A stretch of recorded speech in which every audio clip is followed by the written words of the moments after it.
바울과 바나바가 선교 여행을 시작하였는데 본문에 보면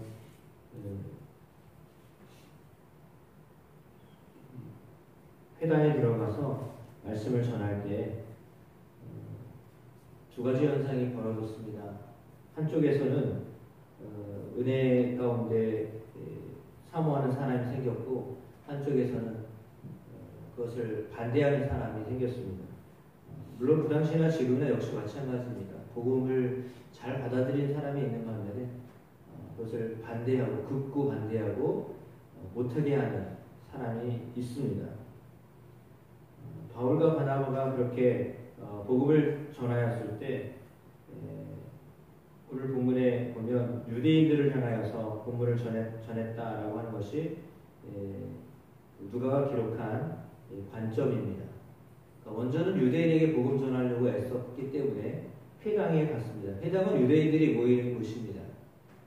그들이 그곳에서 종교적인 배움을 할 수 있는 곳이고, 그리고 또한 친교할 수 있는 곳이었기 때문입니다. 그러니까 유대인들은 어디를 가든지 이 회당을 세웁니다. 그래서 그곳에서 말씀을 배우고, 그리고 그곳에서 그들이 교제하고 또 그렇게 생활을 하는데, 오늘 역시 바울과 바나바가 찾아간 곳은 회당이었습니다. 회당에 당연히 유대교의 사람들이 모였겠죠. 유대교의 사람들이란 아직은 예수님을 소문으로 들었거나 또 예수님에 대해서 그다지 좋아하지 않는 사람들입니다. 그럼에도 불구하고 그들 안에 복음을 전하였을 때 그들이 바울과 바나바를 따르기 시작했다라고 하는 건데요. 그것을 누가는 이렇게 기록하였습니다. 43절에 항상 하나님의 은혜 가운데 있으라 권하였다라고 했습니다. 사람들이 청하여서 말씀을 전하게 되었는데 그들을 향하여서 두 사도가 동일한 이야기를 했던 것은 항상 하나님의 은혜 가운데 거해라 라고 하는 말씀이었습니다. 그래서 그 다음 안식일에도 사람들이 많이 모였습니다. 이번에는 온 시민이 거의 다 모였고 말씀을 듣고자 하였습니다. 그러니까 유대인들이 그걸 보고서, 전에는 유대인들만 모였다가 이제는 막 사람들이 많이 모여가지고 뭐 인산인해를 이루게 되니까 유대인들이 바나바와 바울을 시기하였습니다. 그 무리를 보고 시기가 가득하였다라고 했습니다. 그리고 바울이 말하는 것을 반박하고 비방을 하였습니다. 그러나 바울과 바나바는 더 담대하게 말씀을 전하기 시작했습니다. 그러면서 너희에게 하나님 말씀을 전하는 것이 마땅한데, 그러나 너희가 그것을 버리고 영생 얻기를 합당하지 않은 자로 자처하고 있다. 그러므로 우리가 이제는 유대인이 아니라 이방인에게로 향하겠다라고 하는 말씀을 하고 있습니다. 그러면서 이곳에서의 어떤 사역이 정말 바울로 하여금 이방인에게로 나가게 하는 계기가 되게 하였습니다. 이방인들이 이 말을 듣고 하나님의 말씀을 찬송하고 영생을 주시기로 작정된 자는 다 믿게 되었다. 그리고 주님의 말씀이 더 그 지방에 두루 퍼지게 되었다라고 했습니다. 그러니까 반대 세력은 더 강하게 반대하기 시작하죠. 유대인들은 경건한 귀부인들과 신의 유력자들을 선동해서 바울과 바나바를 박해하고 그 지역에서 쫓아내었습니다. 이제 이고니온으로 향하였는데 그 제자들은 기쁨과 성령이 충만하였다라고 했습니다. 그렇다면 여기 나와 있는 뭐 제자들이라고 했을 때 본문을 면밀히 봐야 하겠지만 바나바와 바울을 따르는 그리스도인들이 생겼다라고 하면서 알 수 있습니다. 제자라고 했기 때문에 그런 거죠. 그러니까 그들이 전하는 하나님 말씀을 듣고 그들의 심령 속에는 기쁨과 성령이 충만하였다라고 했습니다. 그러니까 쫓겨나는 상황이었는데도 불구하고 그들의 마음에는요 기쁨이 있었다라고 하는 겁니다. 성령이 충만했다라고 하는 거죠. 참 이것이 하나님의 은혜입니다. 어려움을 당하여도 핍박을 당하여도 그 핍박 때문에 기뻐하는 거죠. 하나님 여기도 역사하시고 계시구나. 이곳에서도 하나님이 일하셨구나라고 하는 거죠. 그러니까 강한 반대가 있다라는 것은 그만큼 강력한 말씀이 전해졌다라고 하는 것을 말해주고 있기 때문이에요. 따라서 오늘 제자들의 반응을 보면서 아마도 그 바나바와 바울은 또 다른 곳에 가서도 역시 복음을 전하게 되었을 것입니다. 이고니온이라는 곳에 갔습니다. 그곳에서도 역시 마찬가지로 회당에 먼저 들어갔습니다. 그랬더니 이 유대의 많은 사람들과 헬라의 허다한 사람들이 믿게 되었습니다. 그러나 역시 순종하지 않는 유대인들이 이방인들의 마음을 선동하여서 악한 감정을 품게 하였습니다. 거기서도 두 사도가 오래 있었습니다. 주님을 힘입어 담대히 말씀을 전하였습니다.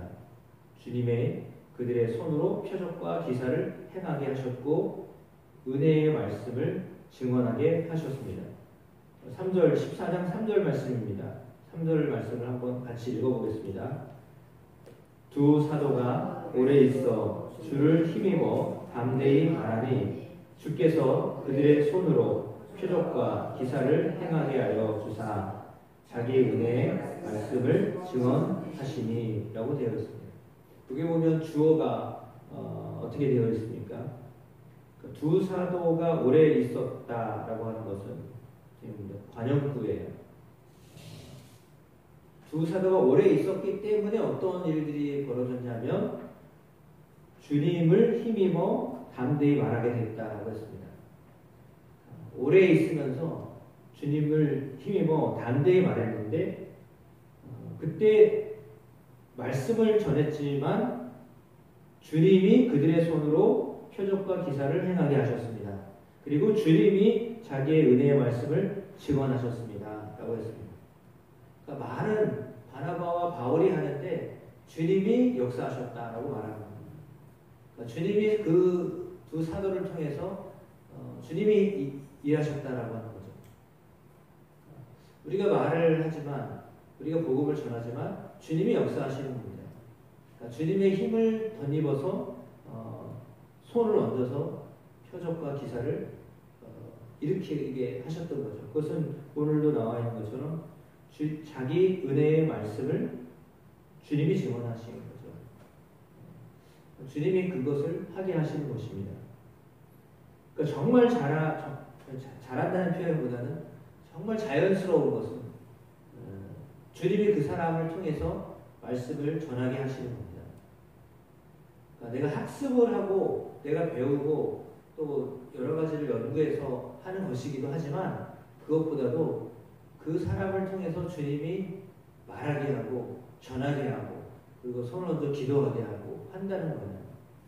그러니까 주님이 하시는 통로가 돼서 주께서 그를 통해 말씀도 전하고 주님이 그를 통해서 병도 고치게 하시고 기적도 경험하게 하시고 하신다는 거죠. 그래서 그렇다면 이 두 사도를 통해서 하나님이 그런 일들을 행하셨다라고 하는 것이 2절과 3절에 보면 악감을 품고 반대하는 무리가 있는 가운데에도 이런 일들이 벌어졌다는 거예요.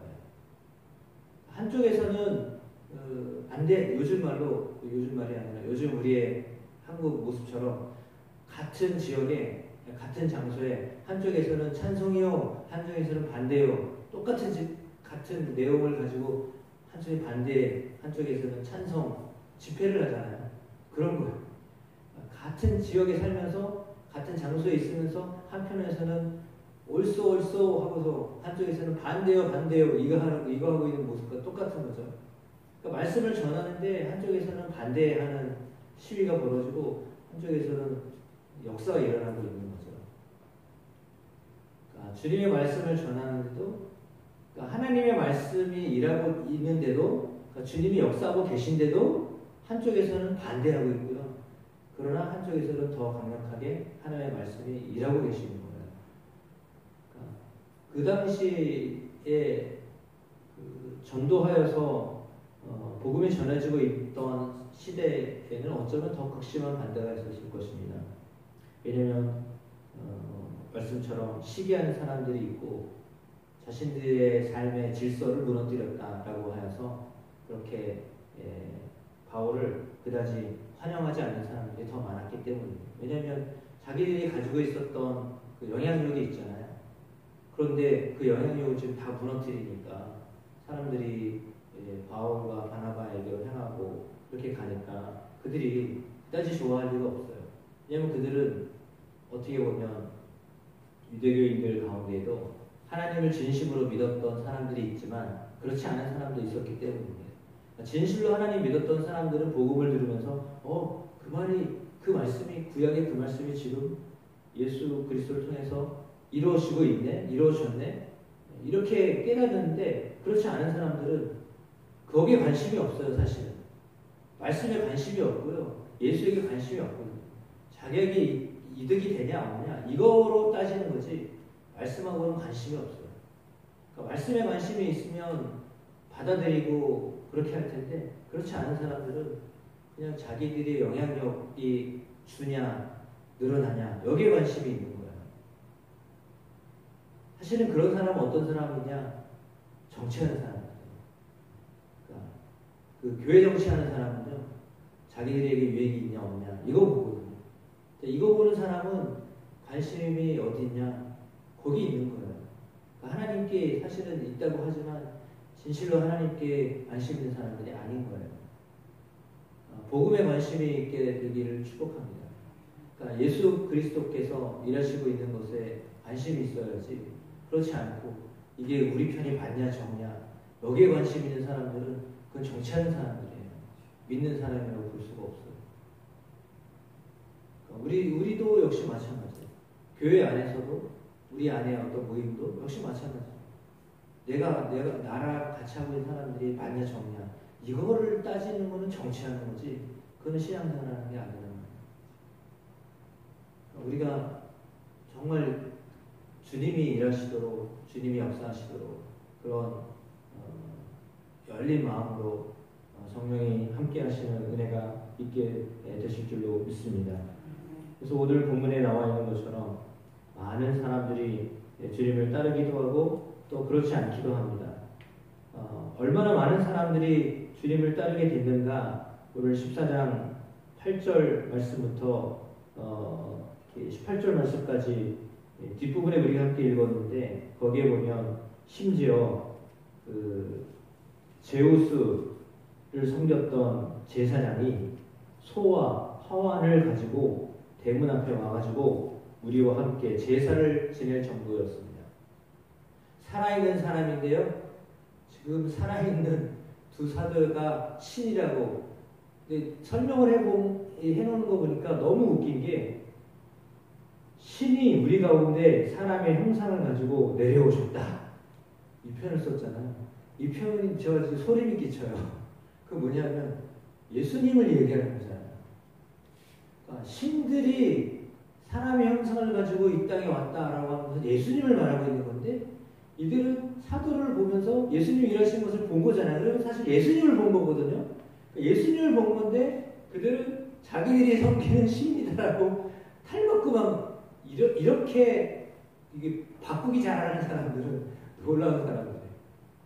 분명히 예수님이 보여서 예수님이 일하신 건데 그들은 자기들이 믿는 신이라고 바꿔놓고 있어요. 그러면서 우리가 믿는 신이 내려오셨다고 그러면서 그 앞에 절하고 막 이러니까 아니라고. 이거 똑같은 사람인데 왜 그러냐고 지금. 사실 어제 그 장로회 정례하면서 장로님이 막 박수를 쳐줘가지고 사실은 좋기도 하지만 또 한편으로는요 이거 아닌데. 왜냐면 사실 예배 시간에 저도 그런 거 있었죠. 어제 예배 끝나면서 오셨다고 박수 치고 이렇게 하기도 했지만 사실은 그렇게 하면 그게 격려는 되는 거긴 한데 한편으로는 온전히 하나님께 영광이 되는 그런 것들을 하지 못하는 그 걸림돌 요소가 될 수도 있거든요. 그래서 조심스러워요, 사실은. 이제 격려 차원에서 하는 건데, 물론 격려 차원에서 저를 그렇게 뭐 박수 쳐주시고, 심지어 막 아내까지 박수 쳐줬다고, 안줘줬다고 박수 쳐주고, 그리고 참 기분이 좋긴 하지만 또 한편으로는 이건 아닌데 끝나고 나서 그냥 인사하셨으면 좋았을 건데, 이거 박수라 그렇다고 박수 치지 말라고 할 수도 없고 참 되게 난처했어요. 사실은 근데 이게 사람 마음이 좋긴 한데, 마음이 흐뭇하긴 한데 이게 영광을 가릴 수도 있거든요. 오늘 제우스라고 하고 헤메데오라고 헤르메스라고 하고 이렇게까지 한 것은 왜요? 그들 안에 주님이 역사하셨기 때문이에요. 그 분명한 사실이에요. 주님이 역사하셨기 때문에. 그러니까 반대가 있지만 주님의 말씀을 의지해서 살아가고 전하면 주님이 역사하세요. 주님이 역사하십니다. 그걸 믿고 바나바와 바울에게 임했던 이 역사가 또 우리 안에도 있게 되게 하시길 믿습니다. 그래서 15절에 이 말을 하죠. 여러분에게 복음을 전하는 것은 이런 헛된 일을 버리고 천지와 바다와 그 가운데 만물을 지으시고 살아계신 하나님께로 돌아오게 함이라. 하나님께로 돌아오게 함이라. 지난 세대에는 모든 민족으로 자기들의 길들을 가게 방임하셨으나 그러나 자기를 증언하지 아니하신 것이 아니니 곧 여러분에게 하늘로부터 비를 내리시며 결실기를 주시는 선한 일을 행하사 음식과 기쁨으로 여러분의 마음에 만족하게 하셨느니라. 자연을 통해서 여러분이 먹을 수 있게 하신 것도 하나님이 역사하신 것이다. 지난번 설교 때 말씀드린 것처럼 그런 거예요. 하나님이 믿지 않는 사람들에게도 하나님이 은혜를 베풀고 계신 거예요. 그러나 모르는 거죠. 깨닫지 못하고 사는 거죠. 사람들은 그냥 자기 힘으로 산 거라고 생각하지만 그렇지 않아요. 하나님이 은혜를 주시지 않으면 살지 못해요. 어제 저녁에 어젯밤에 비가 계속 오니까 잠이 안 오는 거예요. 잠이 너무 안 와가지고 이리 뒤척 설교 말씀 듣다가 기도하다가 이러다가 언제 잠들었는지 모르고 잠이 들었는데, 그리고 막 새벽에 몇 번을 계속 깨고 왜 그러나 이런 생각이 들었는데, 그런데 뭐 그러면 그럴수록 그냥 속으로 계속 그냥 기도하는 거죠. 하나님 왜 깨우게 하십니까? 그런 거고, 더 이상 이렇게 아프지 해가 되지 않았으면 좋겠다라는 생각을 하면서도 또 한편으로는 하나님 하시는 일을 참 우리가 어떻게 할 수가 없구나. 자연이 이렇게 움직여지는 것은 할 수 있는 일이 아니잖아요. 그럼에도 불구하고 하나님 정말 좀 덜 오게 하셨으면 좋겠어요. 아니 그치게 하셨으면 좋겠어요. 이런 기도를 드렸는데, 자연을 움직이는 분도 하나님이십니다. 그리고 그 가운데 특별히 또한 주님의 사람을 통하여, 기도함을 통하여, 말씀을 통하여 사람들이 회복되게 하시는 일도 하나님이 하시는 일입니다. 그 모든 일들을 통하여서 하나님은 살아계신 하나님께로 돌아오게 하시는 그 목적이 있다라고 하는 것입니다. 15절의 말씀처럼 다 하나님께로 돌아오기를 원하시는 겁니다. 그러니까 그것을 어떻게 보면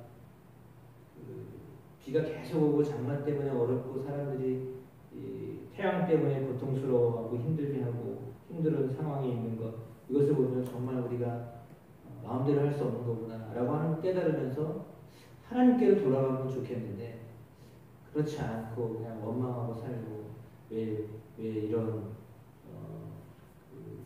기후가 있냐 라고 하고 오히려 또 다른 생각을 품으면 참 그것이 은혜가 되지 않을 텐데, 어떤 상황이 놓여도 하나님을 찾고 주님의 역사하시는 것을 보시는 여러분 되기를 축복합니다. 그건 계속 연습하셔야 됩니다. 주님이 지금도 일하고 계시다라고 하는 것에 대한 관점으로 자꾸 바꾸시면 은혜가 됩니다. 그 은혜가 여러분의 삶에 주장하게 되시길 축복합니다.